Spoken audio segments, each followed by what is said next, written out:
पिथौरागढ़ के विकासखंड धारचूला में एलागाड़ स्थित भूमिगत एनएचपीसी पावर हाउस की टनल के मुहाने पर भूस्खलन की घटना हुई है, जिसमें कि भारी मात्रा में मलबा और पत्थर जमा हो जाने से टनल का मार्ग अवरुद्ध हो गया। इस दौरान टनल के भीतर कार्यरत 19 कर्मियों के फंसे होने की सूचना प्राप्त हुई। पिथौरागढ़ जिलाधिकारी विनोद गोस्वामी ने अवगत करवाया कि जिला प्रशासन और बीआरओ की तत्परता से राहत और बचाव कार्य युद्ध स्तर पर संचालित किया जा रहा है और सुरंग के मुहाने से मलबा हटाया जा रहा है तथा इमरजेंसी जो सॉफ्ट एरिया है उसको भी निरंतर साफ किया जा रहा है। उन्होंने बताया कि अभी तक 8 कर्मियों को सुरक्षित बाहर निकाला जा चुका है और 11 बचे हुए कर्मियों की सुरक्षित जो चीज़ें हैं वो देखी जा रही हैं। वो भी बताया जा रहा है कि वो सुरक्षित है और प्रशासन जो है वो निरंतर संपर्क बनाए हुए है। जिला प्रशासन, बीआरओ, एनएचपीसी, एनडीआरएफ, सीआईएसएफ और अन्य बचाव दल निरंतर संयुक्त प्रयास कर रहे हैं। पिथौरागढ़ के धारचूला क्षेत्र में एनएचपीसी के पावर हाउस जो कि एलागाड़ में है, उस पावर हाउस के मुहाने पर बड़े एक लैंडस्लाइड की घटना हुई थी, जिसमें जो पावर हाउस है उसको जाने वाली सुरंग है उसका मुहाना बंद हो गया था। इस घटना में के समय पर वहाँ पर 19 जो कर्मचारी और अधिकारी हैं एनएचपीसी के पावर हाउस में वो कार्य कर रहे थे। तत्काल कार्रवाई करते हुए प्रशासन के द्वारा मलबा हटाने की कार्रवाई को करा गया है। वर्तमान में मलबा हटा दिया गया है और जो इमरजेंसी शाफ्ट वाला एरिया है वहाँ से भी मलबा हटा दिया गया है। वर्तमान में 19 में से 8 जो लोग हैं उनको इवैक्यूएट कर लिया गया है और 11 को भी इवैक्यूएट करने की कार्रवाई चल रही है। वर्तमान में स्थिति सामान्य है।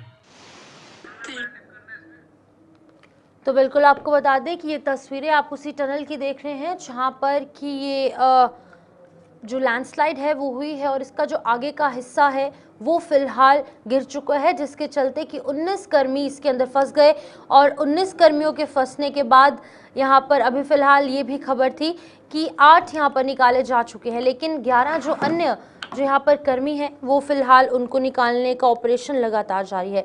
राजकुमार हमारे साथ ज्वाइन कर चुके हैं, रिपोर्टर उत्तराखंड से। राजकुमार, आपसे जानना चाहूँगी, पूरी जानकारी दीजिएगा कि आखिरकार अभी किस तरीके से सर्च ऑपरेशन चल रहा है, रेस्क्यू ऑपरेशन चल रहा है और अभी तक कितने कर्मियों को बाहर निकाला जा चुका है? बिल्कुल, देखिए लगातार उत्तराखंड में भारी बारिश की अलर्ट जारी है और लगातार बारिश जो है वो प्रदेश में देखने को मिल रही है। लेकिन जो पिथौरागढ़ के एनएचपीसी पावर हाउस में जो घटना हुई, जिसके मुहाने पर जो है भारी बोल्डर्स और मलबा आने की वजह से 19 कर्मी जो है उसमें फंस गए थे, लेकिन 24 घंटे बाद जो है उनको एक बड़ी राहत जो है वो मिल चुकी है। यानी कि जो रेस्क्यू ऑपरेशन है उसको पूरा कंप्लीट कर दिया गया है। 24 घंटे के अंदर जो है अब तमाम जो कर्मी उसमें फंसे हुए थे तो सभी को जो है सुरक्षित जो है वो निकाल लिया गया है। तमाम जो रेस्क्यू टीमें थी अब उन्होंने राहत की सांस ली है। देर रात जो है पूरा रेस्क्यू ऑपरेशन का जो अभियान है वो देर रात तक चला और सफलतापूर्वक जो कार्मिक वहां पर फंसे हुए थे 19 उन लोगों को सुरक्षित निकाल लिया गया है। लेकिन देखिए लगातार बारिश जो है वो प्रदेश में चल रही है और इस तमाम चीजों को लेते हुए मौसम के जिस तरीके से अलर्ट आया हुआ है तो मुख्यमंत्री पुष्कर सिंह धामी भी तमाम जो आपदाग्रस्त इलाके हैं उसमें मॉनिटरिंग कर रहे हैं। पल पल की रिपोर्ट जो है तमाम आला अधिकारियों से वो ले रहे हैं और इसके साथ अगर हम बात करें तो देखिए अगले 24 घंटे में भारी से भारी बारिश की चेतावनी जो है एक बार मौसम विभाग ने दे दी है और तमाम जो जिलों के जो स्कूल है कक्षा 1 से लेकर 12वीं क्लास तक के जो स्कूल्स हैं उनको जो है बंद करने के आदेश जो है वो आज छूट दे दिए गए हैं। यानी कि जो आज की जो छुट्टी है वो घोषित की गई है, क्योंकि हम देख रहे हैं कि लगभग 3 से 4 दिन प्रदेश में हो चुके हैं और कंटिन्यू जो बारिश का सिलसिला है वो थमने का नाम नहीं ले रहा है। लेकिन कहीं ना कहीं जो पिथौरागढ़ में जो घटना हुई थी कल पहाड़ी पे जो बोल्डर आने की वजह से जो टनल में 19 कर्मी जो फंस गए थे वो उनको सुरक्षित निकाल लिया गया है। लेकिन इसके अलावा अगर हम बात करते हैं तो 200 से ज्यादा ऐसी सड़कें हैं प्रदेश के अंदर जो बाधित है, जिनकी वजह से कनेक्टिविटी जो है वो बिल्कुल राजकुमार, लेकिन एक चीज जानना चाहूंगी, अब ये जो 19 कर्मी अंदर फंसे थे इन्हें निकाल तो लिया गया है, लेकिन जाहिर तौर पर कुछ हल्की फुल्की चोटें आई होंगी या फिर एक मानसिक तौर पर एक तनाव उनके दिमाग में अभी भी होगा। हालांकि बहुत जल्दी इन्हें निकाल लिया गया, लेकिन पहले भी सिलकाया टनल के अंदर देखिएगा कितने दिन तक लोग फंसे रहे थे। अब वो चीज का डर कहीं ना कहीं इन्हें भी सता रहा होगा, लेकिन अब बाहर निकाल दिया गया तो कितनी बड़ी राहत की सांस और कितनी बड़ी उपलब्धि ये टीम्स के लिए और सरकार के लिए है।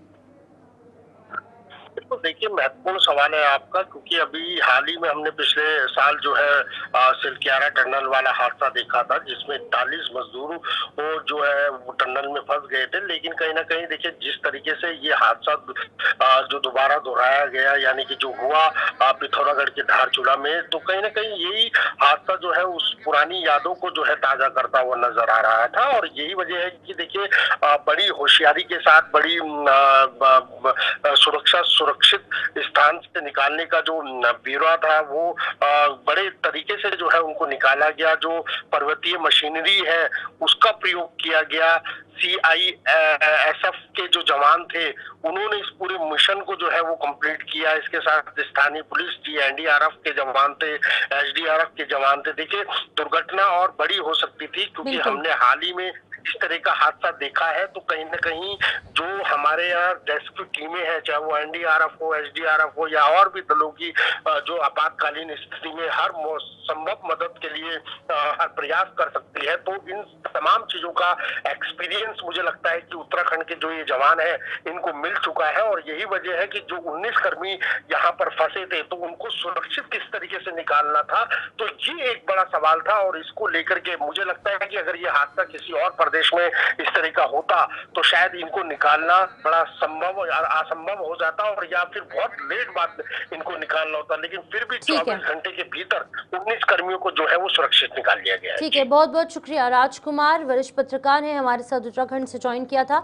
तो फिलहाल ये हम आपको अपडेट दे रहे थे किस तरीके से पिथौरागढ़ के अंदर जो बड़ी यहाँ पर एक दुर्घटना हुई और इस दुर्घटना के बाद 19 कर्मियों को 24 घंटे के अंदर ही सुरक्षित तमाम रेस्क्यू टीम्स की तरफ से निकाल लिया गया, जो कि रेस्क्यू टीम्स और साथ ही साथ जो प्रदेश सरकार है उसके लिए एक बहुत बड़ी उपलब्धि साबित हो रहा है।